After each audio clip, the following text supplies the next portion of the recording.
All right. Hey there, Mitch. I wanted to have you on because you're a student, an SBSM student. Mm-hmm. You are also doing our Scientific Practitioner Track Level 1 mentorship this Mm-hmm. year and next.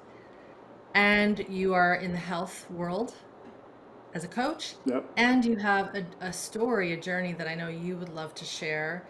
And I would love you to share around healing the nervous system and trauma and all these things. So, I will get you to introduce yourself for all those listening. Just where are you? What do you do? And how did you find this work, this Mm-hmm. nervous system work that we do here? Yeah. Well, thanks for the opportunity to share. It's so exciting to be on after studying with you for what, a year and a half, and doing a podcast. It's something that I saw happening a long time ago. So it's really cool Yeah. to be here in real time with you. And how did I find SBSM? I've been on a 20-year almost journey of trying to heal from chronic disease, and we can certainly unpack that. But about 2 years ago, two and a half, three, no, probably 3 years ago, Sarah Kleiner was the first person I was Mm, following her with when she was the carnivore yogi, and yes. you guys did a podcast. I had at the time no idea about trauma, but something really resonated with me. I and I had but I had a mentor. I don't know if I've ever told you this. I had a mentor at the time who was like, "That's too aggressive for you." She wanted me to keep doing like different forms of her modalities, energy work, and different things. And there's this little Mm, voice that kept coming back and visiting, and for the listeners, I mean, Irene's course is anything but aggressive. I think it's the lightest and most approachable way to kind of go at some of these things. And so about a year and a half, I'm learning about trauma. I'm reading The Body Keeps the Score, and had a really close friend here in Raleigh. Shout out to Susie. We have actually done Smart Body, Smart Mind together, and we met at a networking event, and we chatted afterwards. And she was, had been through your course, and it's the second time I heard it, and we decided to do that together. I did the 21-day nervous system for about 6 months, mm. and then last fall started my first round of Smart Body, Smart Mind. Wonderful. Yeah. That's I like the fact that you found someone, you did it together. That Mm-hmm. I know that some people end up doing that, but that's a Yeah. lovely piece to your story that I didn't Yeah. know about. Yeah. There's actually a couple girls that are in the group. There's now I'm going to blank on everybody's name, but it's like three Okay. three of us. One of us, another one did a podcast. Um, yeah, I'm blanking right now. But shout out to all the All good. ladies. You know who you are. Me. It's always me and a bunch of ladies in this Isn't that the healing truth? work. Yeah. I know. Well, we just did our welcome call for the SPT group, and there's 32 of you, and out of those 32, there's three guys, Yeah. along with our there's two assistants that are male, but you're always in the company of good women, Yeah. so Yeah. nothing wrong with that. Definitely, man. I like it. So there's a few reasons I wanted to chat with you, Mitch. Obviously, I want to hear your history, your story to Mm-hmm. the degree that you wish to share. Sure. I wanted to talk to you too because you're a guy, you're a dude, and I think our men. I don't think I know our men need this work.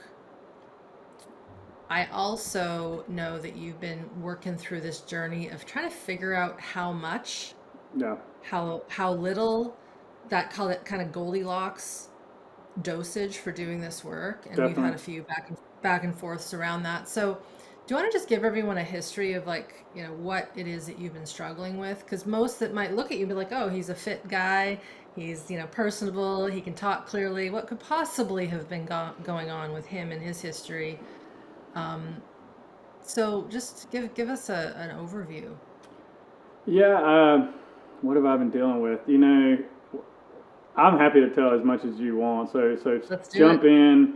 I mean, I guess when I was 20 years old, so I'm 38 now. I fell out of a second story window and I hit my head. I had a traumatic brain injury, and had a lot of head injuries before that. Football, just being a dude, wrecking dirt bikes and falling off of bikes and Yep. getting in fights and things like that as a kid. But this one, really affected me.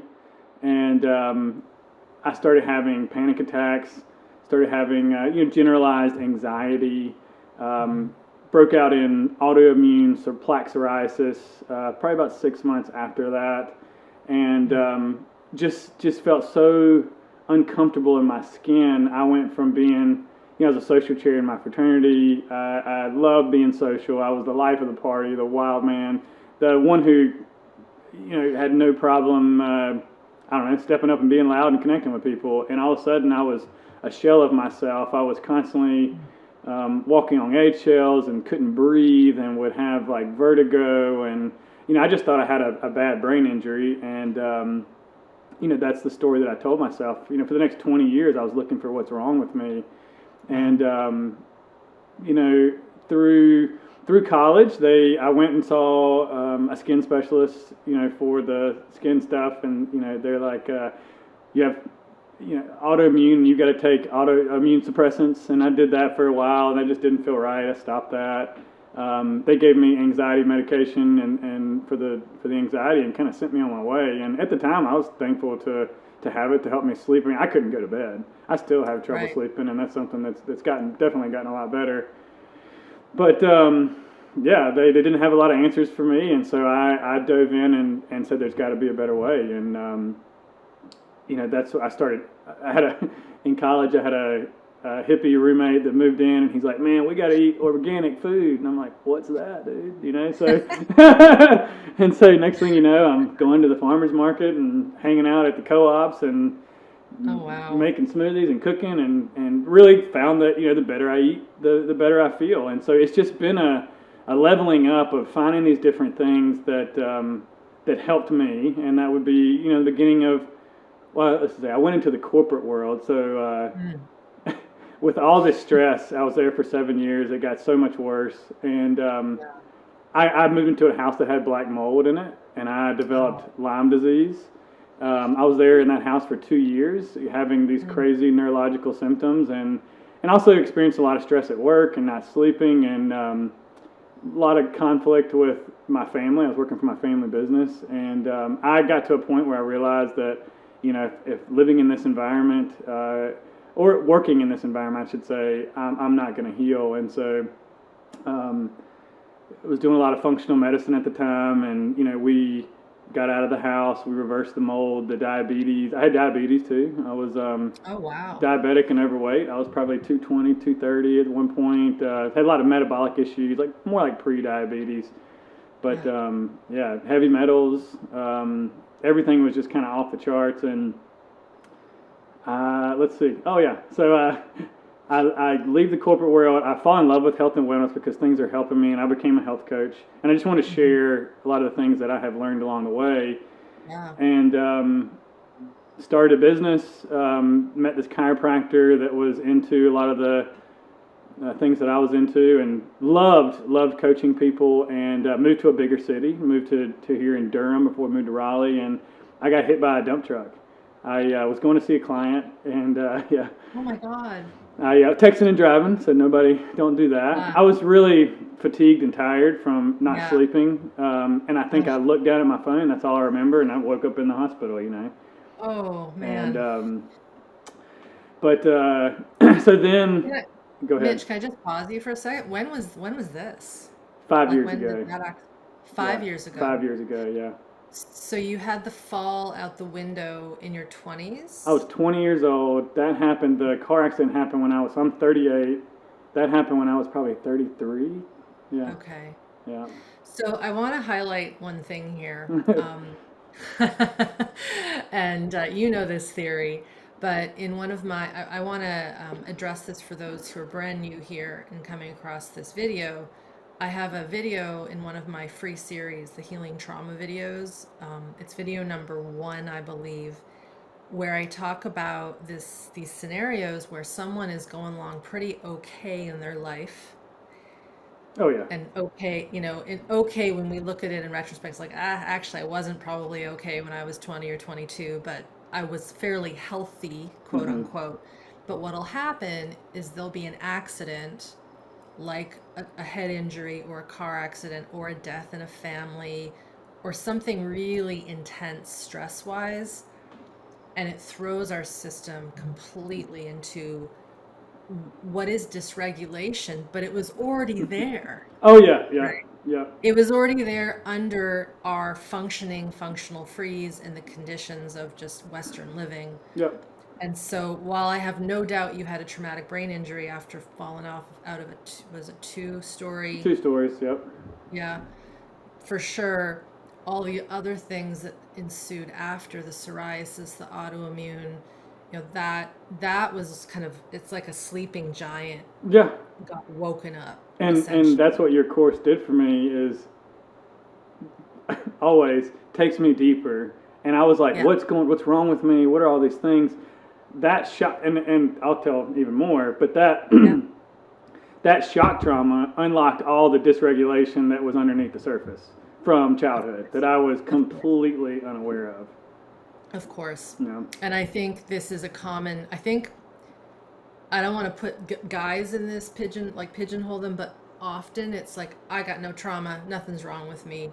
I think about my ex-husband who's like, it's in the past, Yeah. nothing, not a problem. Like, I'm fine. It's like, actually, no, you're not fine. But it's culturally is just this thing of, I don't want to think about the things that occurred in the past because the past is the past.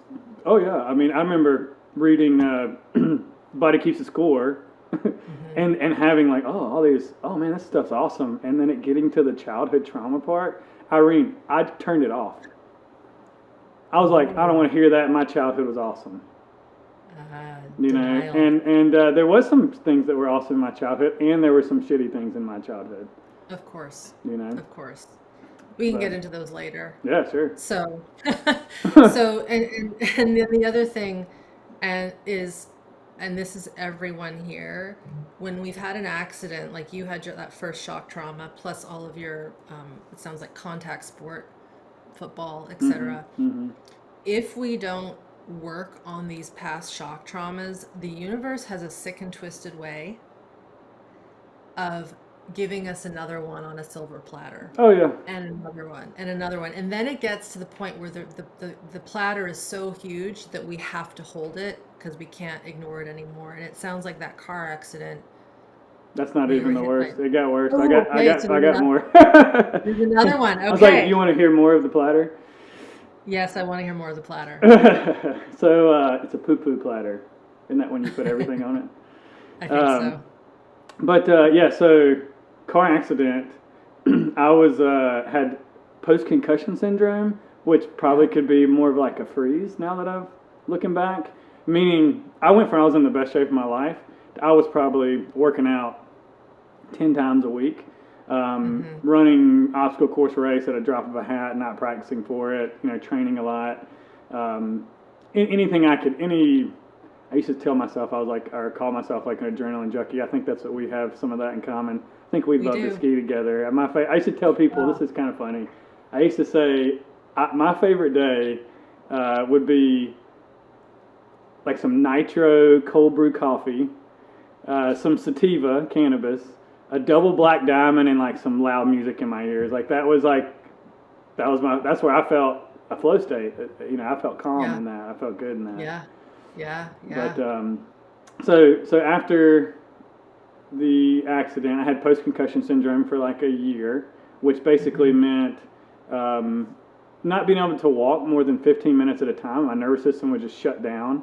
I would go into I'd be wiped out for a week or two at a time. I became really afraid of movement, and I ended up not being Hmm. able to train for about 4 years. I got that back when I started doing Smart Body, Smart Mind Hmm. pretty quickly. Um, so yeah, I got really into like Joe Dispenza and going to his retreats and doing meditations, and I know you talk Wow. a lot about that too, and kind of it helped me when I needed it. I think Hmm. now of like forcing this feeling through meditation by like forcing my hypervigilant nervous system that's stuck in fight or flight and oscillating between that and freeze to lay there in meditation and fight through it.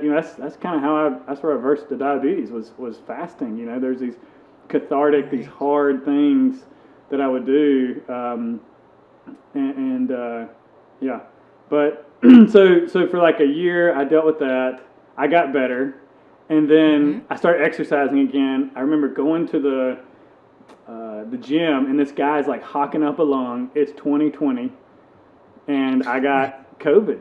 And it wasn't that big of a deal getting over the sickness, but I got long haul COVID. And so I think my nervous system just had no capacity, and it just completely overwhelmed it. My gut completely stopped working. My hormones quit making hormones. Had a thyroid issue, low testosterone, and no capability for exercise whatsoever. And I got that 3 times. So every time I got better, I got hit with it again. And so it was 3 years of COVID on top after the head injuries, and that's when I started. I was ready for anything. I'd do anything, and I hurt myself a lot during that as well. Right. Yeah, overdoing it. Damn, that's a big immune system hit over and over and over again. Mm-hmm. And I think it's the lack of capacity in the nervous system, because I haven't gotten it since I started doing this work. I mean, I can't say this for everyone, but I have found, since my system is less in functional freeze, there's been some instances the last year where I'm like, yeah, I'm going to get sick. I'm not sleeping because I'm in a bad environment. I'm not eating good food. This is often when I'm traveling. Mm-hmm. You know, bad scents and fragrances and toxins and people. And yeah, dealt with that too. And I'm like waiting, like I'm literally waiting. And what I found is I will feel the beginning symptoms of like the classic cold, which is often a sore throat. You feel a little hot, but inevitably what would occur is I literally could feel my immune system working. And I'm like, I'm just going to take it a little extra easy. I'm going to do more self-care. And I wake up the next day and it's gone. Whereas if I think back when I was a kid, I would get sick if I went to the swimming pool. Yep. Like over and over again, and that's my story, and we won't go into that today, but it's like my immune system was not good from day one. Yep. And it sounds like you got similar. And that's how it happened for me too. Childhood. Like every time we went to an event, every time we went to like a wedding or something like that. Yeah, and I was around a bunch of people, maybe have a couple beverages or something like that I'm not used to, sick. Yeah. COVID. Like, are you kidding me? Again. Yeah. No. And we also know, like, the more we look at it, there's some deep mitochondrial dysfunction that a lot of people are I mean, I can't quote research papers, but it's pretty clear that low energy that people were getting it's impacting the mitochondria, all that stuff. And I also know you've been into the circadian biology pieces. Yeah.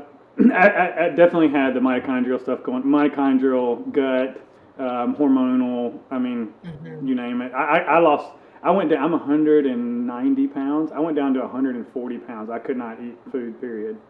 Wow. That's how. And I took ivermectin. I took it for my size and dosage and all that. And it just, didn't understand how antibodies kind of hung around, and I was just getting these positive tests, and I wanted to go back to the gym or get out of the house at least, and so I asked my doctor, like, what do you got? Give me some ivermectin, and I couldn't get out of bed the next morning, and I was fine before that. So what came first, the chicken or the egg? I know that whenever I have something big come out now, my gut likes to constrict. And that's where like certain neurosensory exercises that involve the gut and the brain are really good for me when that happens. If I'd have had that on board whenever I had the COVID stuff, I feel like I could have worked with that a little bit more. Like we were on vacation last week, and I had gut just got tight. I think it was just being out of my environment, and that's the first thing I did. I woke up that next morning and I was like kind of in a bad mood that I was experiencing. I want to eat all the things, and. Yeah. I went and did the neurosensory exercise of the gut and felt everything moving again. The next day I was fine. So that's the power of this work, man. Yeah, so good. So I got to ask, is there more to the accidents, or is that all of them? So, a little bit. But I think would probably parlay into our topic a little bit too. So, and that's really around how I found your work and where I was at. So, I had my third COVID, we asked a group of guys, we got a group of guys here in Raleigh, North Carolina.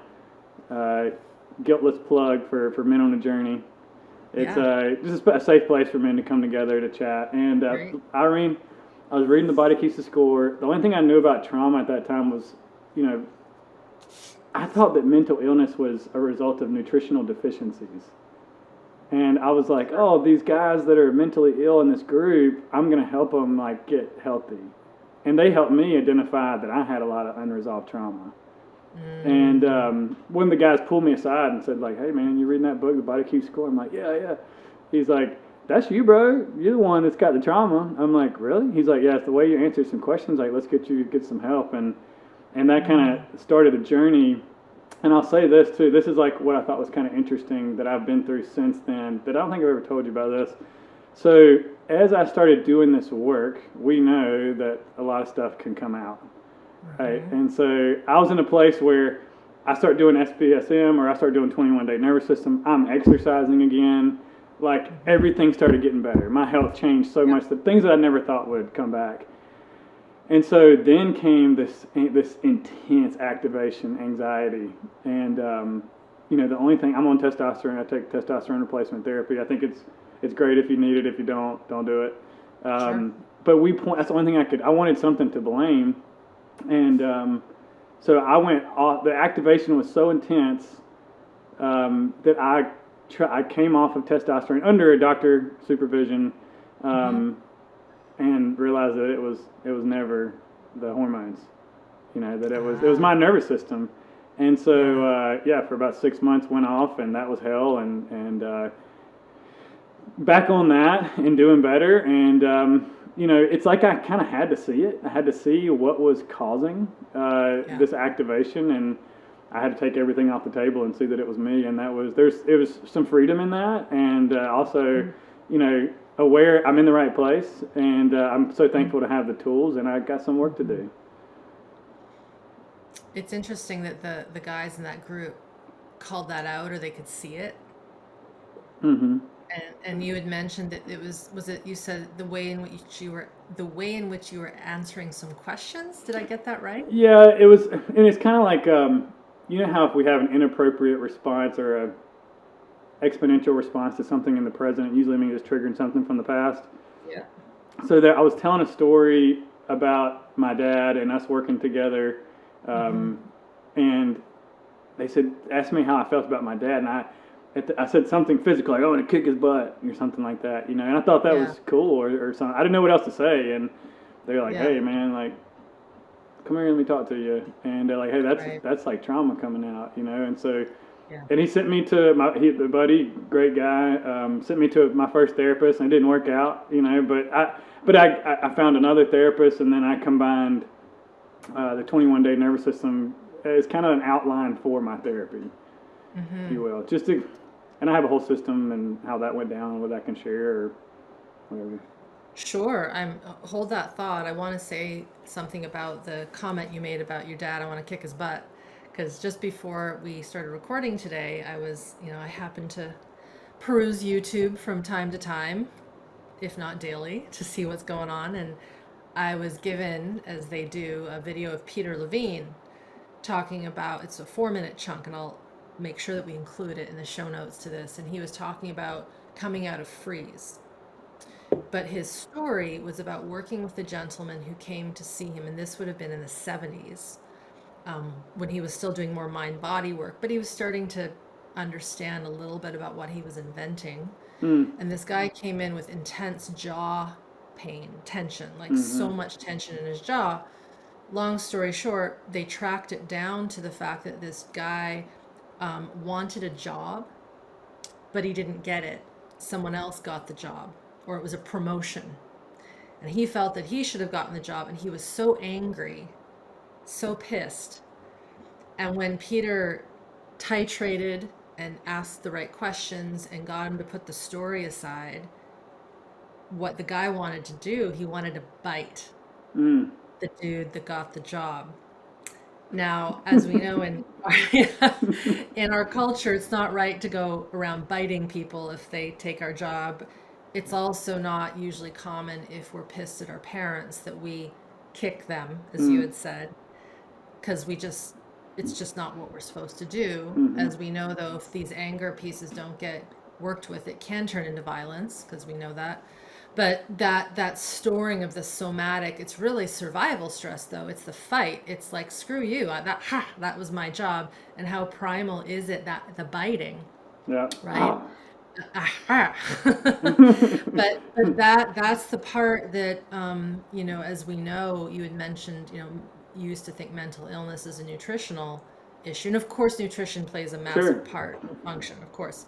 But let's just say our labs are perfect, we've got all the good food, everything is perfect, and we're still like in this state of mental distress, tension in the body.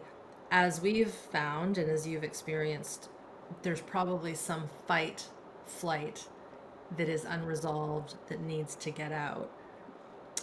Oh, hell So yeah. I don't know if you, yeah. So I wanted to just bring up Well, do that you because it remember when literally, I reached out to you? I was mourning my brother who passed away, and I yes, was getting into the aggression stuff, yeah, and it almost like was kind of the last straw that kind of wiped hmm me out because hmm I'm still learning to titrate the aggression, and I could feel that clamp come down every time I hmm would try to get it out. I would yeah, cry a lot, or I would like, and I heard this in one of the talks, like I wanted to hide. Like I thought my neighbors are going to hear this, like, because I wasn't allowed to have those emotions. growing When I was up, a kid, I could on the football yeah, field. Like I could beat the crap out of right, anybody, and that was, thank God I had that healthy outlet to make contact hmm there. But I was hmm told at one point, like, hey, if you fight somebody, because I was bigger than a lot of the kids, and so it was like, hey, if you right, fight somebody at school, I'm gonna fight you when you get home. And I took that so literally to mean wow, I can't show any aggression, and so that's something that I am working on right now, and I can feel it in my hmm body as we're sitting here talking about it. So it's yeah. the video that really helped me was that it's not Hawaiian. I think they're from Oh, it's the haka, that the is New awesome. Zealand. That Yes, and when I that's how I because it felt like yes, it was so powerful that like doing yeah, voo and ah like wasn't gonna yep, justify. But when I saw yep. that video, I started crying immediately. And the first time letting that out, it's like my body went into a kind of like the flu for a little while. And now Tell I me more can. about tell me more about that, because this is something I want to unpack. That often people will ask, how do I know if I'm actually getting into the depth of old survival stress that's stored? Hmm. And what you just said is like flu-like symptoms. Do you remember how that felt? What it was like? Yeah, I felt this urge to practice the aggression stuff, and was just going through videos. And when I saw the Haka thing, I'm like, oh, I can. That's something I can tap into. Like I can do Yeah. that, and I would and it felt so good. It felt like a drug. It felt like euphoric. And it was a Yeah. lot of energy. And Yeah. about that was also when I was mourning, so that's a lot of stress in the system.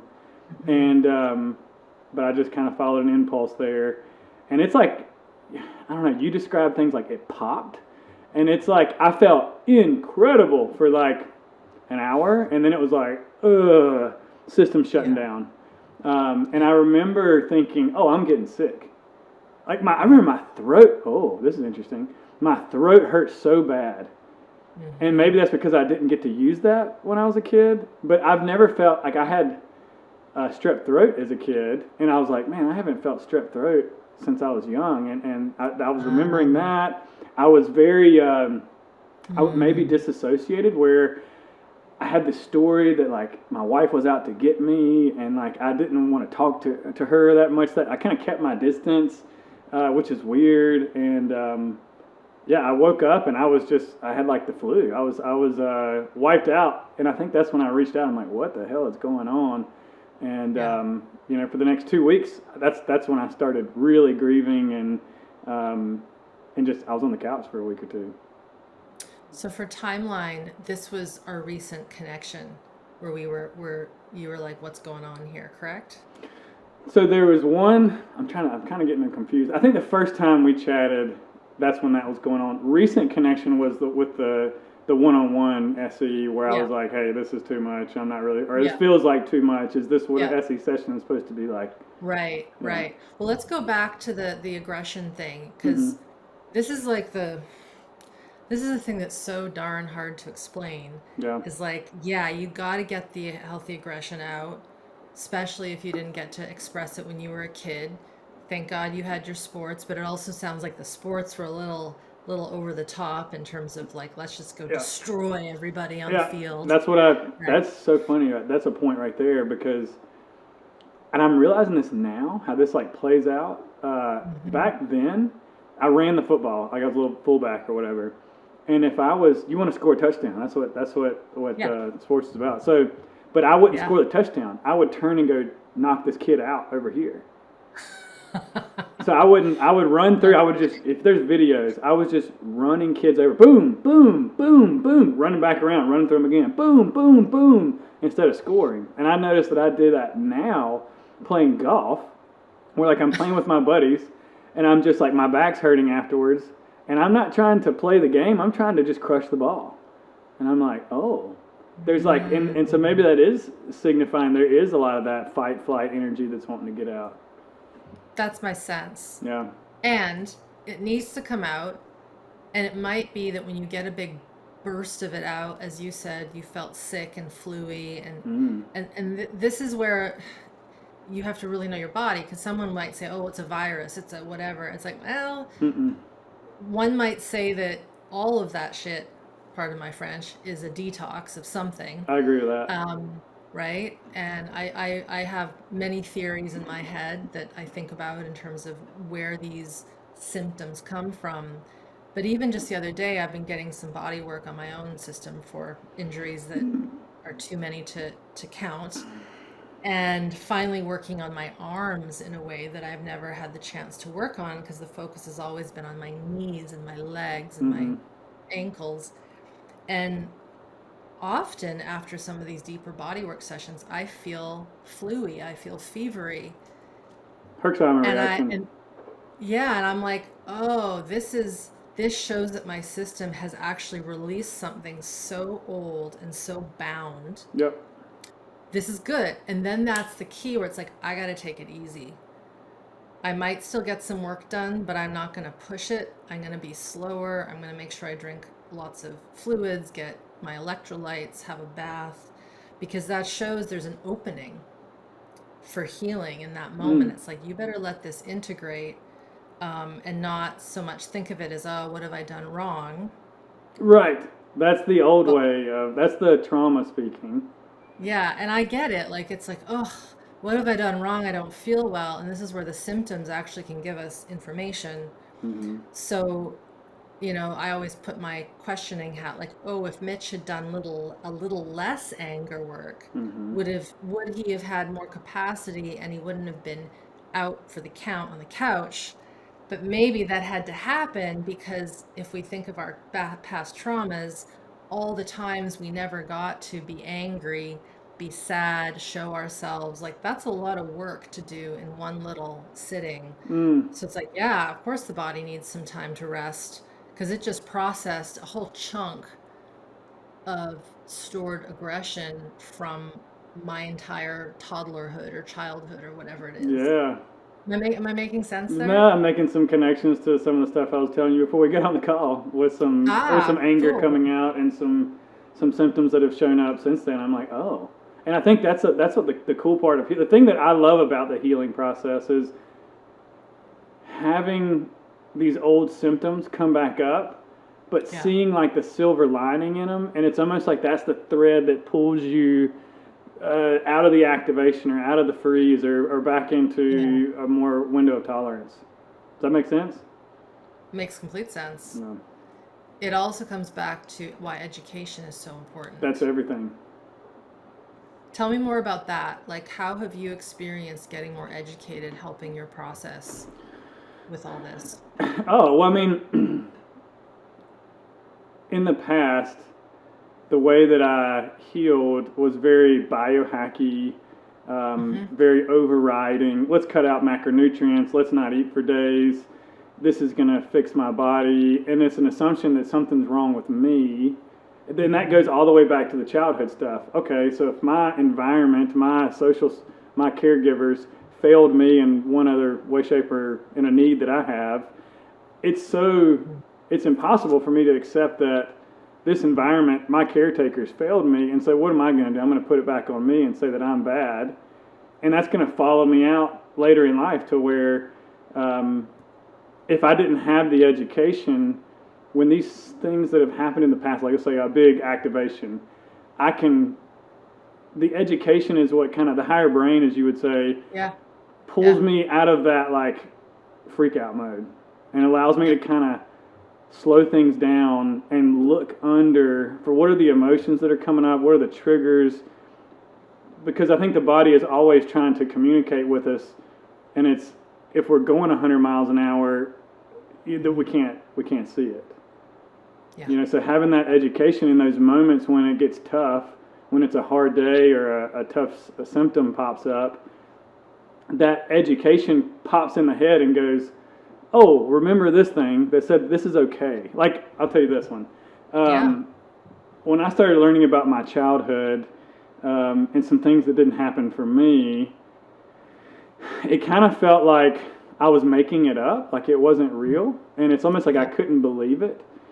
And when the picture became very clear and I saw it, and I was explaining to my wife, this is real, this definitely happened, and this is what I'm feeling, I threw up immediately. And I'm like, and she's like, we just woke up, we went for a walk, we come back here. I'm actually getting really excited telling her this because I just found a root cause that I didn't know was there. That made a lot of sense for a lot of the chronic stuff that I had been through. Instead of saying, hey, it's this head injury, like, nah, man, it's what happened way before that. And so I'm throwing up in the toilet. She's like, oh my God, what's going on? I'm like, this is awesome. This is awesome. I was like, I'll explain it in a minute. And so it's while you're in the fire, if you have the education, you can know the fire is not going to hurt you. Yes, sir. Yeah. And it can be scary, but it's almost like knowing that you got a lifeline, knowing that this is a good thing, brings a little trust into the system.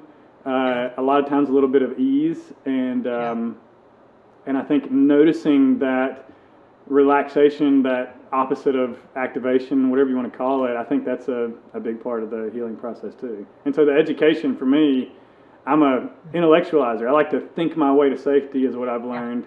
And so having that with all of this context and nuance, like examples, different students, that's exactly what I needed. I'm like, I can do this.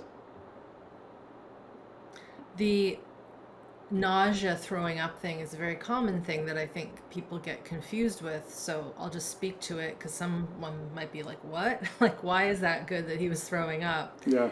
But when we've been disconnected, when we've been dysregulated, when we've been in a deep, chronic, shutdown, functional freeze, things are kind of messy inside, not just physically and physiologically, but how we make meaning and how we connect our internal organs too. And so a common sign that things are coming back together, the fancy word would be the coupling dynamics are improving.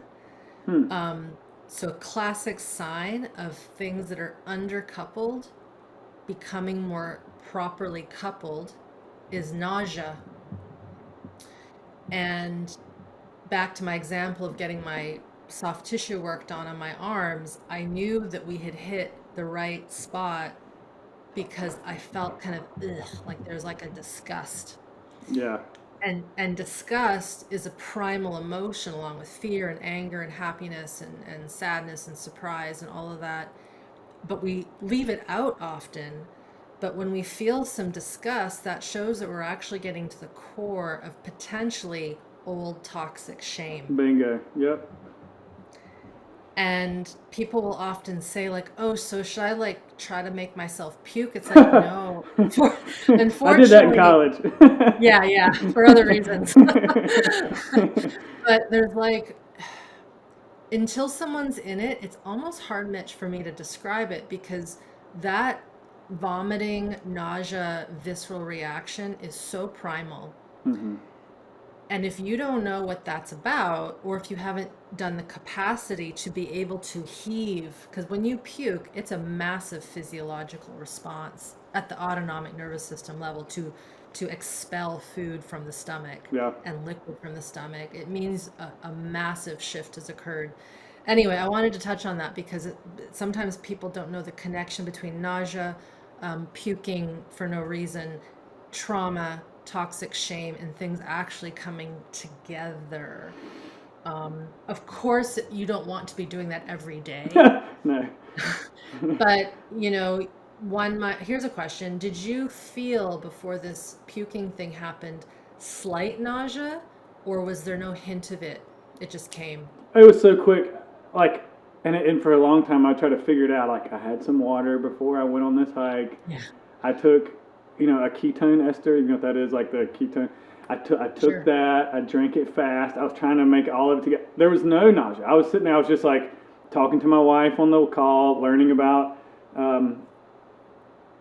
narcissism and learning about emotional neglect and things like that, and was just anybody else I've shared those, like what's the book, adult children of emotionally unavailable parents or something like Parents, something like, okay.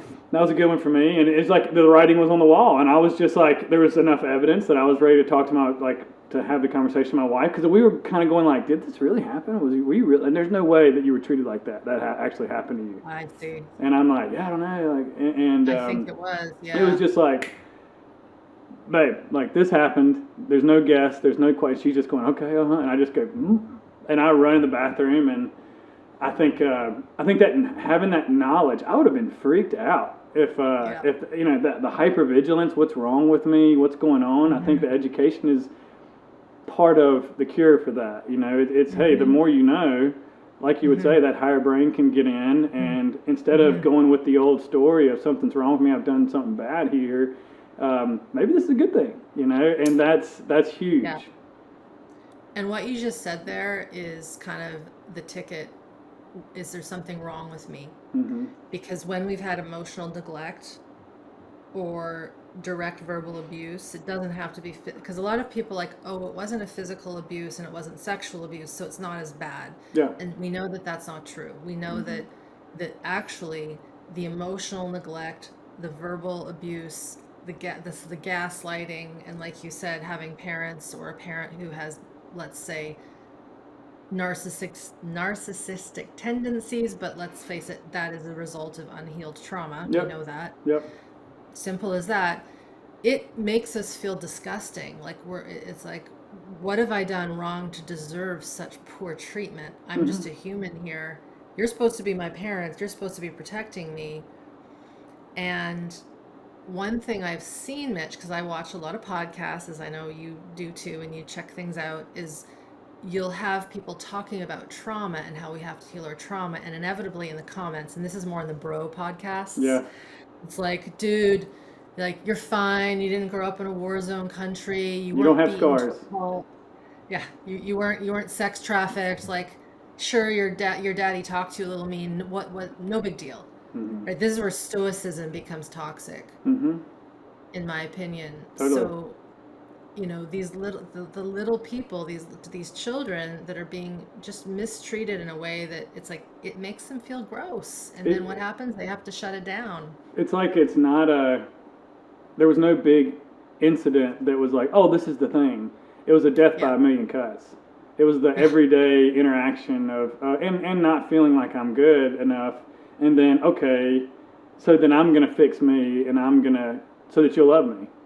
Or I'm going to get in my head, I'm going to squeeze myself up into my head and out of my body, and not feel my emotions, and shut those down, and wonder why I feel so much.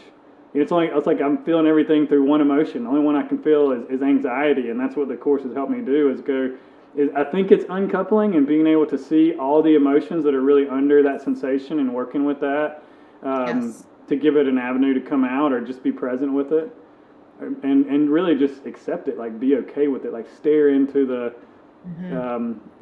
it's like this, it's like being in when you get in the car and you don't have your seatbelt on, and it just beep beep beep. Yep. Well, my wife's car is the worst, man. It's like So it's I feel like sometimes it's being able to sit in the beeping car and be okay with the beeping. Yeah. Yeah. Yeah. That drives Seth crazy. Me too, man. Well, I'm the person, if we're like on a country road or a back road and we're just like going super slow and I haven't yet put my seatbelt on because sometimes I do that.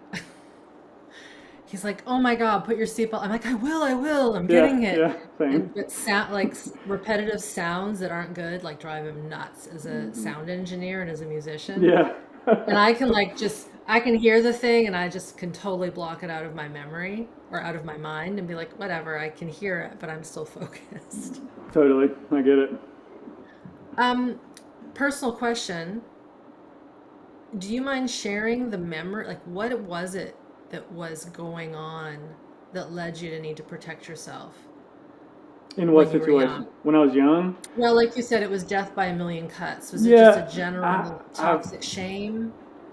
I've learned like I was a nervous kid. Like I was always Mhm. afraid of something bad happening, right? Like Ah, I was afraid of irrational things that we would come up with when I was a kid. Like I was afraid of going in the car wash. I was afraid of because mm, I would be out of control if I was in there. I would be really afraid of mm, thunderstorms, which I love thunderstorms now, but I was constantly just. I'm working with this now in therapy. I mhm. remember watching the Weather Channel all the time and trying to predict the weather so that I knew what was going on, and I would just always be Wow. scared if it was 3 o'clock in the afternoon when thunderstorms happen here in North Carolina. Yeah. I wanted to be home and watching the Weather Channel so I knew what was going on, and I would just work myself into a fit. And sometimes it Yeah. rained and sometimes it didn't, and I would reach out to my grandfather. He was kind of my lifeline. He would calm me down, but my family would Mm, make fun of me. They would laugh at me mhm, for like, "Wow, you're being so silly." Like, and I know mhm, now that my emotions were so big mhm. that it threatened. It made them feel uncomfortable, and so to make them feel better because they hadn't processed their stuff, they would shame me and punish me and make fun of me. And I'm going to tell your football teammates that like the guy that's Aw, beating him up on the football field can't go through a car right. wash. The And that car was wash. like hilarious to our family. And that was hilarious to me until I started feeling into some of this stuff. And I'm just like, Right. wow. And now I can Yeah. see how that hypervigilance was created. Man. Yeah. We had talked about, I think, on our private channel about past lives. Did we? I think we did. You and I? Yeah. Oh, we Am I definitely making that did. up? Yeah, yeah. I did. That's what I was doing before I found trauma work. Was a lot of like past life energy work and things like that. My mentor at the time was like, "Why would you go do?" That's who said that it was SBM was too aggressive. Why would you go do something that's so aggressive like this? And you've talked about this. We were spiritual, which Mm. I love. The spiritual work Yeah, and of connection to course. source and working with guides and all of that. Hmm. But it's an and situation. It's something you said about bypassing the nervous system, spiritually bypassing the nervous system and going straight to source. I feel like that's kind of what we're doing with the Dr. Joe stuff and what we were doing with it. So it's like I just need to heal one more past life, and I Yeah, think that's important. I think that's yeah, relevant, yeah, and I'm here in this life, and yeah, I'm a yeah, soul in a meat wagon experiencing this, and I came here for a reason, and it's yeah, likely to kind of heal some of this shit. And it's like it's a yeah. really cool opportunity once you understand the generational trauma of everybody in my family. It was very evident in a lot of my sessions. It makes sense now, but I'm Hmm. the first one to wake up and feel it, and I think Totally. I'm the one that gets to feel it, and it sucked, and it's also an opportunity and a gift, and nobody else has to deal with that anymore, and so that's pretty cool. That is cool. You're the pole bearer and the black sheep at the same time. Yeah. Bring it on, man. I'll take it. Whatever label you want to put on me. Well, and what I really appreciate about you, Mitch, is like you said, you were in that spiritual work, energy work, past lives wasn't something that you're like, oh no, no, no. And what came to me, there's two things. One, of course, now I'm curious about whether or not you had birth trauma, if there was anything that had to do with being in confined spaces. Um, that's another story. Yeah. We can unpack that in a second, but there was a story, and I can't remember the name of it, but it was a little boy. He's clearly an adult now, whom had night terrors, and the Definitely parents had couldn't those. figure out. We couldn't figure out what was going on, and I'll find the video and I'll link it here. But it turned out, if you want to believe and have openness to this past life concept, he was I think an RAF pilot in the First World War in another lifetime, and he had these terrors of war Mm-hmm. in this current life, and it's worth watching because he knew things. He knew things about planes and the mechanics of planes and the types of planes, and he even knew names of people in Wow. his squadron that they went back and verified these people existed. Mm. Um, That's crazy. It's I've not done a crazy. It's video. cool. It's cool, and what was cool is that the parents, rather than ridiculing him, just got curious. They're like, okay, we love our little boy. This is driving us crazy because he can't sleep, and let's dive into this. And as Brian Weiss, who's a psychiatrist who specializes in this, has really looked at, sometimes you actually need to confront some of these old memories. However, you Mm. still need to be in the body Yes. in the present moment processing that stuff. And that's where I think some of the bypass stuff occurs, is if you are just white knuckling the memories of these traumas, whether that's this lifetime or another lifetime or transgenerationally, if you can't get that survival stress out, it's going to stay stuck. Yeah. Yeah, it definitely wasn't a language, and that's where it goes back to the education and sharing this with people, because that's not a language that Mm-hmm. was communicated to me. I didn't know that, and something you said too really stood out: the Mm-hmm. night terrors. Yes. I had night terrors in colic. I know I had colic, and then I had night terrors where I still wake up screaming and run around the room sometimes, especially after some big, Mm. really like a big something coming up. Process. Um, but and this is where the course, when I first got into your course, like with 21 Day, I was just consuming everything. It's so good. You have so much information out there. And it's like, just like the course did, it would show me what I needed to look at the time, or it would find me, And Mm-hmm. so I was thinking a lot about these night terrors, and it was like, hey, if you have trouble sleeping, I'm like, I'm clicking on this one, And it was the cry it out stuff, where Ah, babies are left to cry it out. And I know that my mom had an issue where she was told by the doctor to, like, hey, like, he's screaming, I was falling out of my bed and having nightmares and all this stuff, and she was told to, like, hold him in his room, like lock the door, and held the door, and she's just crying her eyes out. It's going against her, oh, what she feels, and I basically collapse on the floor. So I go into a freeze, and that's what we want to teach him. And if you don't do that, then he's going to be sleeping with you the rest of your life. right. And that hit me so hard. I didn't Yeah. understand. I didn't even know that had happened. But I'm like, I'm walking around the neighborhood just sobbing. And I'm like, what? And that's how it happened for the first, that's why it took me 6 months. This stuff would hit me. And if I didn't catch it, if I didn't spend some time on it, if I bypassed it, then Mm-hmm. I would get big symptoms. And so that's Mm-hmm. part of the reason how I learned how to, okay, I feel something, pause, and let me Yeah. really process this through tapping. Let me talk to a friend. Let me do some journaling. And Yep. then I'm going to talk to my therapist after that to see, is there anything else we need to discuss here? But Mm-hmm. that was a big one for me, was the night terror stuff too. That is a big one, and that that cry it out concept, which is so rampant still, oddly, I Hmm. think in Western world. Yeah. What's happening there for those again who are new to this is you're looking for connection. You are genuinely scared. Hmm. Sounds like you were old enough to walk, Yep. um, and no one's there to soothe that. Yeah. And this is where it's like, if the kid's saying there's a monster under the bed, then you go and look for, you help them realize that there isn't, not by mocking them, but like, let's get a flashlight and let's look, and what do you want to do to get rid of the monsters? And it's a game, but it's an important game to make the kid feel at ease. Yeah. I remember hearing For- you talk about that in a video, and that just lit me up. I was like, oh man, and that's why the education is so important. I mean, I think yeah, given the right information, I know my parents would have done better. It's just what they were taught. yeah, the old school ways of kids need to be toughened up. Suck it up, Buttercup. Suck it up. Yes, that's a common one. Suck it up, buttercup. Yeah. Man Up is the other one. It was very British. Mm-hmm. Um, wow. How you doing? How you feeling? I'm hanging in here, man. I got a little tightness in my chest. Yeah. Yeah. Yeah.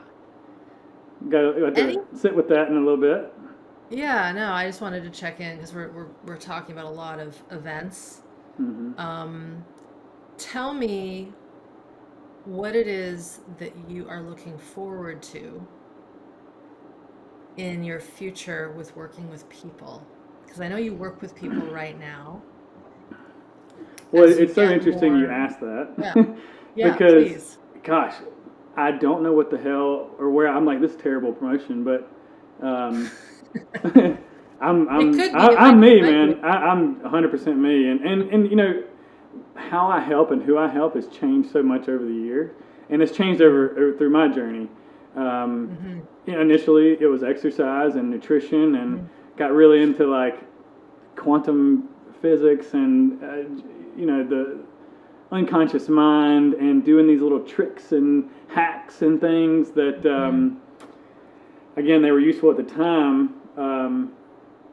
I guess what I'm always looking for, I'm creating the service that I wish I had when I started all this. Like, I don't know what the yeah, hell is going on. My health is really suffering, and yeah, I don't know where to go. And I don't think there's a one size fits all when it comes to that. I don't think mm-hmm, there's a way. Like, I love that you do the sequential steps, and that's a more nuanced way of looking at yeah, overall health. Um, but like, what I like to do is be more intuitive and work with the mm-hmm, person. And your work changed the way that I think about working with people because in the past I was trying to override and fix something, right? Or mm-hmm, trying to do it for someone mm-hmm, instead of teaching them to listen inside, right? And when I started doing all this work, I had to take a break and push things back for. I mean, I'm still kind of in that phase yeah, where you know, I saw everybody's trauma in the health and wellness space, and it was like just is sickening as well. You know, if you've got an ailment, they got something to sell you. You know, whether that's a restrictive diet, it's usually punishing yourself. You yeah, know, it's an ice bath or a heroic mushroom dose or don't eat any carbs or fast for 7 days, and it's like that's going to fix you. Something's wrong with you, but really, yeah, the way out is the voice inside. And you know, I'm don't want to override anybody or tell anybody what to do anymore. I'm sure in the beginning you're going to get in the passenger seat for a little bit, and I'm going to drive this car, but I'm handing the wheel over to you slowly at a time so that you can, you know, do whatever it is right now that you need to do, and that may be getting toxic ingredients out of the environment. You know, maybe cleaning up your diet. I'm always amazed at how little people know about nutrition and quantum circadian rhythm wellness and um, detox and then now the whole trauma thing. And I've always been looking for the root cause for me and for myself, and I tend to attract the people that are very similar with me. And you know, I'm no longer doing these restrictive diets and these punishing workouts. You know, it's more about helping the person find the next step and the next step, the next step for them so that they can truly heal by addressing that root cause. And I think to do that, you got to go to the nervous system. You know, for so long, I biohacked and did limbic system training and, you know, deep meditations for hours at a time. My diet was perfect. My exercise was perfect. Everything's perfect. I got perfect labs, but I've got chronic disease. And I'd walk in a doctor's office, they'd look at me like, why are you why are you here? here? And I'm like, I'm dying inside here, man. And I got really good at explaining my symptoms because nobody would believe me. Yeah, And where am I going with this? I think it's taking that person from where they're at to heal themselves and teaching them how to listen and do that. I'm going through that journey myself, mm-hmm, and doing this work changed my health in ways that, and really fast. It is slow, but things that I was really like just simple things like being able to eat again, being able to and digest food, being able to exercise, being able to sleep. You know, that stuff's coming back. I think there's a lot of noise and misinformation, and I'm trying to be that guide for people to help them listen to themselves by not me being I guess I'm the guide, but like I'm there to support yeah, and help them because find the person like me that's like super sensitive and been through a lot of stuff and really wants to get better, and know that that's absolutely possible when you start to listen to yourself instead of depending on someone else. I think that was a great sales pitch. Yeah. Because it was not only from the heart and from your gut, it was your experience in trying to figure out what you needed to do for your own health journey, and then you're diving deeper into more specifics and learning deeper education, as opposed to do this biohack for the nervous system, for example, which is becoming very common. And I think that I like to say we're catalysts. We're the enzyme that gets the reaction going. And inevitably, I mean, your analogy of driving the car, like you might take the wheel for a bit, but then you sort of titrate it over to them so that they can drive it a little. I mean, that's perfect. Because for many people, yourself included, myself included, none of this was available to us when we started our healing journey. These nuances, this education. I do believe that with a more titrated approach, educating people, getting their health lined up just in little bits across the quantum world, the circadian world, the diet, the toxins, the movement, in a way that is humane. Because as you said, so much of the industry, whether it's mind, body, or fitness or nutrition, is based in survival. Yep. And I think the reason why that's so attractive to people is when you're in your own survival response, you actually magnetize yourself to want more survival responses because you're in it. Yep. 100%. Whereas the regulated healer looks kind of boring because they're not shouting at you in the same way, and they've got their own sympathetic arousal or dissociation. And if someone is in sympathetic arousal or dissociation, another person who's like that will seem more safe. It's because it's familiar. Exactly. Yeah. And that's the crux. It's like, how can we start showing people that regulation is pretty plain? It's pretty simple. And it also is exactly what babies need when they're young. Simple. Attunement. There's no fancy bells and whistles. It's actually a pretty simple process. It just takes a lot of commitment and repetition, same stuff over and over and over again, which is, as you know, in SBSM, it's repeating these things over and over and over again. Yeah, working with that neuroplasticity. Yeah, totally. You mentioned, I want to just bring one thing up, and then I'd love to just talk about your experiences right now working with titration and your own therapy. But you mentioned limbic system. Did you do specific limbic system retraining things? Because I get this question a lot. Yeah, I did. Irene, and I'll name them, and this isn't to shit on them, because I know some people have had good benefit, but inevitably they still end up in SBSM because they haven't gotten to the somatic part. And so something called the Gupta program, DNRS, and the lightning method are the three that come up a lot. And I just know from hearing your peers, my students, talk about these, they'll say, for some people they say it helped a little bit, but it wasn't enough. And others will say it made me way worse because it was too thought-based. So what's your experience with these processes? Yeah, DNRS is what I use. I'm familiar with Gupta. I haven't heard of the lightning one. I probably did. DNRS to me, and again, all these things that I talk about definitely helped me at a time, and I see them as a tool for the right person, but I would never make a blanket statement that everybody should do limbic system training, It may be in conjunction with some other things, but for me, I think it just gave me something to focus on at the time when I was losing my mind with so much anxiety all the time. And it taught me the power of manifestation because it was a lot of, I've always had this thing of like, where does mental and emotional health meet with like law of attraction, right? And because I don't think they're separate. I think they work together. And it was kind of cool of, you would go into these old really what's the word? How can I say it?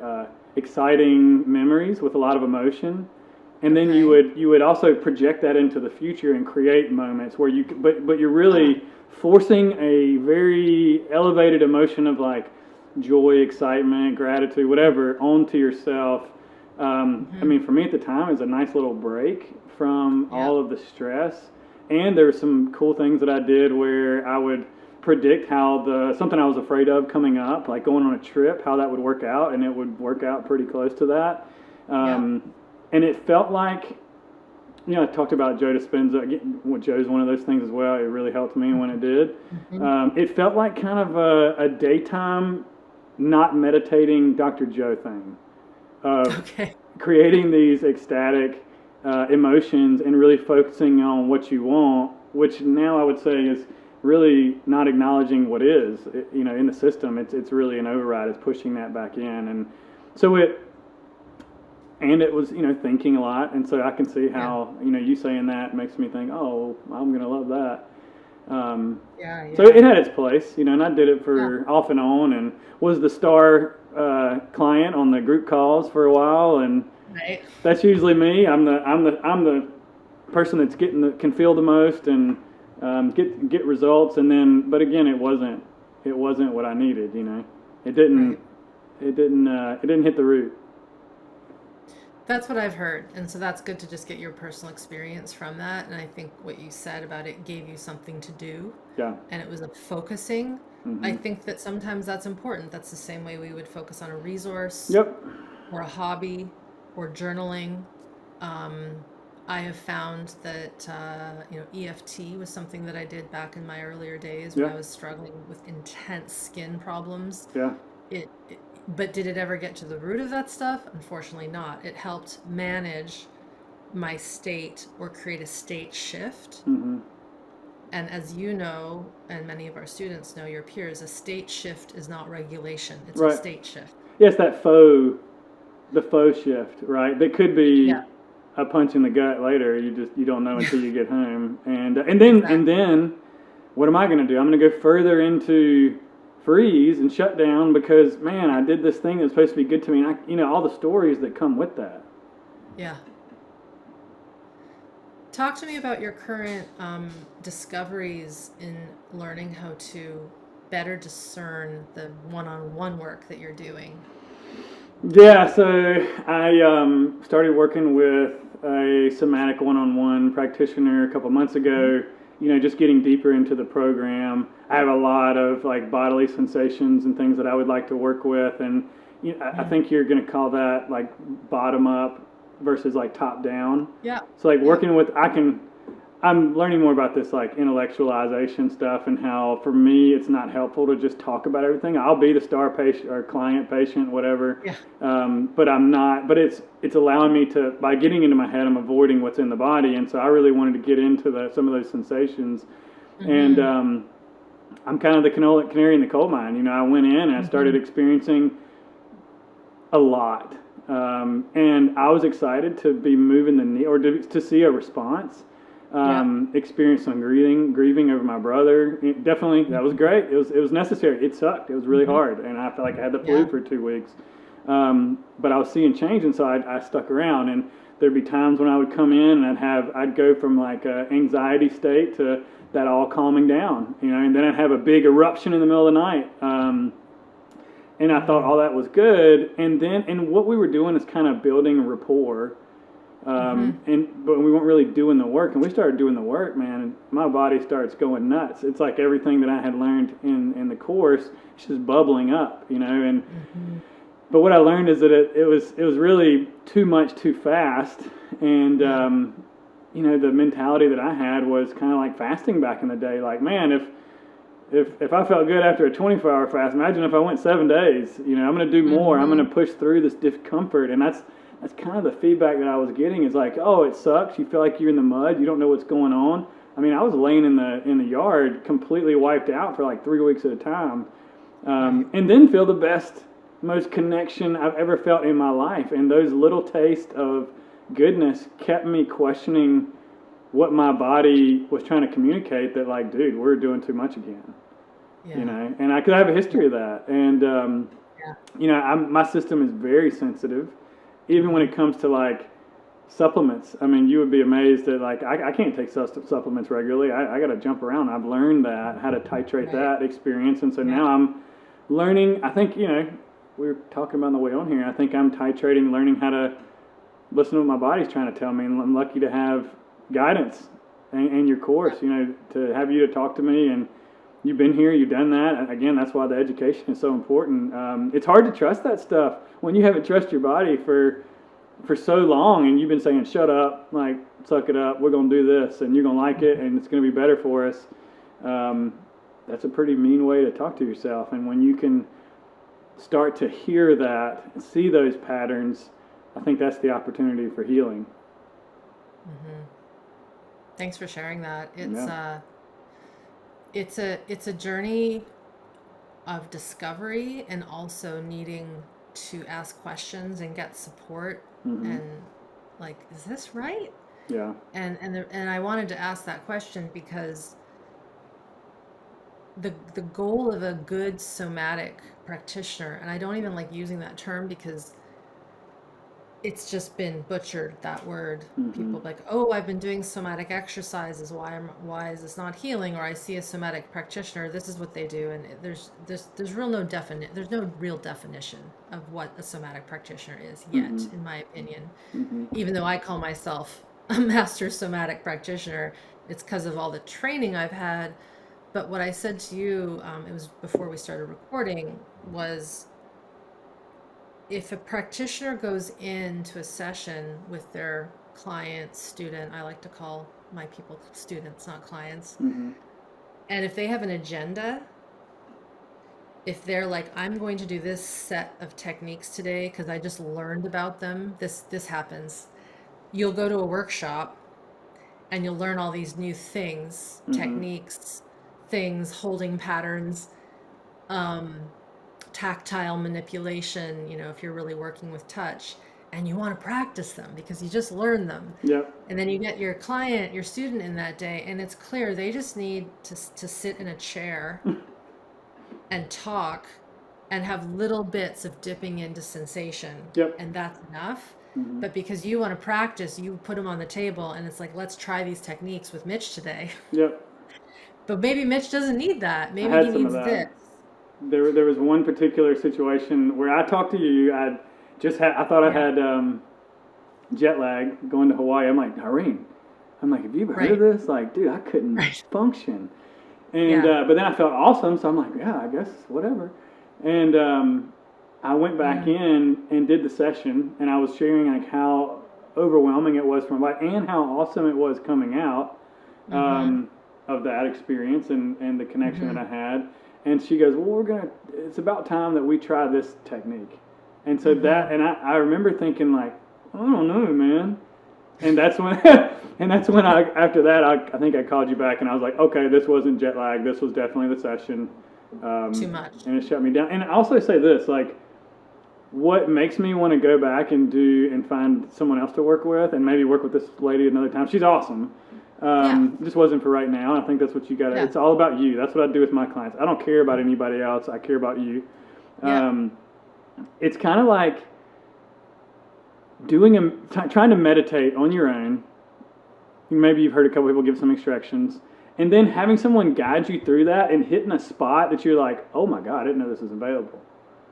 And so that's what I think the course allowed me to really be aware of a lot of things that were going on and be familiar and to be guided in a way and that's what I'm excited to do, to learn this, to be able to attune to someone else, to see. I mean, she could call the emotions out before I could that she was seeing, and they were good. And I was like, yeah, that's definitely makes sense. And then, okay, so we got some let's pedal, let's voo, let's do these different things that I still use at home, and that just connected dots from the course as well. So it wasn't like it was a bad experience. It's just I can look at it as kind of part of the learning process. Yeah, and it's a very new art form. It's a new science, a new art, this work, and there's a reason why we call it a practice. That's why people call it a medical practice or a physical therapy practice. Is we've got training and then we're practicing with our students, with our clients, hopefully to a degree that helps them. And if you, the student, the client, is feeling, I don't know about this, as you said, and this is where we have to be brave and be like, I don't want to do that. Yeah. That's the clincher. And we have not been taught typically in our society, when we're paying someone who has more expertise than us, Yeah. you know, it's kind of like going to get a root canal, and the doctors and the dentist is like, well, we need to put some freezing in here. And it's like, I don't want that. It's like, well, actually, you do need this, You need right? In Yeah. that case, you need the freezing, or for a cavity, for Yeah. example, filling. Well, But here, in let me this, say this. I got I yeah, don't mean to yeah, interrupt yeah. you, but listen to this. Like, No. I've spent so much time in health and wellness that I can call the bullshit out when I see it because I'm familiar Yeah. with it, right? Like, I'll give you Yeah. an example. Yeah. I stepped on a nail. I go to Yeah. my wife's like, Mitch, when's the last time you got a tetanus shot? I'm like, I don't know, like 20 years ago. She's like, get your ass in there and do a tetanus shot. And I get in there, and it gives me the tetanus shot, and I'm waiting around I'm like, why y'all making me wait around for the doctor? He comes in, he tries to give me an antibiotic and like an antidepressant. And I'm like, What? what, dude? I'm like, I got my tetanus shot, so I'm here. He's like, yeah, but like, I'm like, so help me understand why you want me to have an antibiotic and wipe out my gut bacteria that I've worked really hard to rebuild. And he's like, well, there could be this thing, something gets into your skin. I'm like, okay, well, that happened 3 days ago. Nothing's happened. Are we good? He's like, oh, yeah. So I can call the BS out because I'm familiar with that. I'm an expert in this area. I spent 10,000 hours doing nutrition and all these different Yeah. circadian stuff. Yeah. But like, it's hard when it's the mental health stuff, and you've trained yourself to think that you're bad, that something's wrong, that you're not doing something right. So that's where I'm like, if I really want to help people get to the deepest level of healing possible, I can't guess at this stuff and be prescribing antibiotics for, nails in your foot. For a nail. Yeah, I mean, what's the somatic equivalent of that? Like, making you beat the crap out of I don't know, I've heard some crazy ones. Well, I can't think of a metaphor. I can't think of a metaphor or a comparison on my feet, but I do remember there's this great satire, I think it'd be classified as satire, where this woman, her name is Carly Baleri, and I'll have to send them to you and we'll post them here, did kind of a spoof of all the different somatic therapies Yeah. and cognitive therapies. Yeah. And there's this one that's just brilliant where she's clearly making, and again, this isn't anything against EFT, because she also makes fun of polyvagal, and she Oh, makes is this fun the of somatic comedian that you've been experience. sharing? Maybe, She's maybe. great. I And think I know who you're talking about. she's Yeah. like, just tap yourself, and she's Yeah. just tap your whole fucking face. It's just- and I'm like, that came to mind, is like, just tapping your whole fucking face isn't actually gonna help anything. Yeah. And I think, we try to just throw the kitchen sink at all these things. And Shotgun that's when approach. Something's going yeah, to work well, here, but if your system let's is just already overwhelmed, the shotgun Yeah. approach is going to shoot you way back into less shutdown and more symptoms, Yeah. and Yeah. then it's just the same thing with diet. Like, I'm gonna try this. That's why it's so hard. I'm kind of moving away from weight loss. It's so hard to tell somebody they're going to lose weight because it's so much deeper than what you eat. Oh yeah. And Yeah. I lost my train of thought. Brain fart. That's But- okay. Well, it had to do with the shotgun approach, and if I think about that doctor who was probably in the ER, I'm going to assume, when you went in for a tetanus shot, and like What's they their kind of nervous quoted system doing and used to? exactly. Somebody coming in with And a headshot, a head wound or something, like, oh, we gotta, and that's just, sometimes we don't need a exactly. hammer. Everything's a nail or everything's a hammer when you're a Exactly. nail, right? Like, or whatever it is.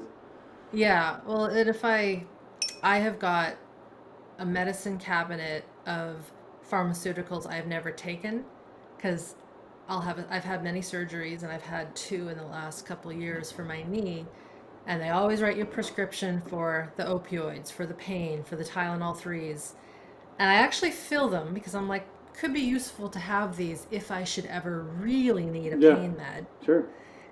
And I didn't take the meds that they wanted me to have 2 surgeries ago. And the nurse called me up because she probably had to do a follow-up. And she's like, okay, have you been taking da and da and da and da? And I'm like, actually, no. I'm like, I'm not going to lie. And I should have, which is unfortunate that you have to lie. Yeah. Um, and she got so anxious and so worried. And she's like, you were supposed to take, I can't remember what it was, duh and duh and duh. And I'm like, but I feel fine. I had a little bit of pain Nobody at the asked you if you're okay? No, of course Yeah. not. That's You know, wild, it's man. like I had a staple removed from my tibia. I know how to keep a thing clean. I know how to tell if I have an infection, I'll get a fever. My system will probably take care of it. If it gets worse, sure, I'll get it checked. It's like, I don't need to take these opioids and these pain meds for something that is so minor. Yep. It's not like I had a hip replacement. So it was just really interesting to see. And so giving that doctor the benefit of the doubt. He probably has been told if someone comes in stepping on a rusty nail, these are the things you have to do to protect our butt so there isn't an infection. And that's the sad part is everybody's covering their own butts, you know. Yeah. Yeah. It's like, So okay, are you telling me this so that you don't get are you considering me as an individual and what's going on, and you know, or are you just covering your butt here? Because, and those are the practitioners that are hard to find. I think that's what we're creating here is like yeah. a solution for the individual that can be titrated, that is not a one size fits all, because that's impossible. But it's felt like a needle in a haystack, and now I feel like I just got to show up. I mean, I don't. There's nothing ever wrong with me. I understand these things that happened in childhood, and now I get the opportunity to heal that in this awesome community, man. So I mean, I'm here for it. And I know there's a lot of people out there like me that are men that want this type of healing, and I'm going to provide that, you know. Keep going, Mitch. Oh yeah. I think this is a good place to end, unless there's anything else burning that you would like to share with everyone here. No, I'm just I'm interested for the next round when I'm like Selden and on your story today where she kicked butt from her first to her second. That made me cry. I was getting anxious about showing up, and I'm like, dude, you got nothing to prove. Be yourself, be authentic, you know, and have a good time. And when I saw that video that you shared of like you guys chatting about her capacity and regulation since the last one, I'm like, oh hell yeah, that's going to be me. So get ready for round two. It's going to be a different world. Come back in another year. Yeah, man. Yeah, her. And for those who don't know what you're talking about, Selden, Bailuni, one of your peers, one of your SBSM and SBT peers, her and I did a conversation a year ago, we think, we're not sure. It's definitely been a year ago, talking about her healing lupus, which is an autoimmune, quote unquote condition, because we also talk about how we're not really sure that these things are autoimmune. Right. I would agree with that, yeah. And I'm starting to believe that myself. Same. And our second conversation, which will fully air next week, which is July 7th, 2024, is her talking about and really bearing her soul to all of the stimulants she was on, not only as an adult, but as a kid. The best part of the story is where she talks about how her mother gave her caffeine every morning before school. So I've heard some of that, and it really resonated with me too. Like I think she started on, they gave her like Ritalin, and it ended up being something way more, and it makes so much sense. They put a hook in you early. They did, and for her, and she is a walking testament, as many of your peers are, to one can get off of these things, and a lot of the labels that were given, like lupus, and for her it was ADD, they dissolve. Yep. When we start to do this work, and that's okay, you know. And we really talk about how we get attached to our labels, and it gives us an identity. Yeah. And so she really speaks freely and openly about just this ditching of these labels, and also how some of these things did help her. Some of the stimulants helped her push forward. Anyway, that we'll leave her people can watch that if they haven't already. And we'll definitely do a round two with you, Mitch, in a little bit. Absolutely. Thank you so much for having me on, man. This has been a dream come true, and exciting about the future, and just really appreciate you having me on, man. Anytime, and we will link your site somewhere near here because if anybody needs a good coach, holistic coach with all the things, here's your guy. MitchWebb.com. There you go. Yeah. Take care. Bye, Thanks, everyone. Irene.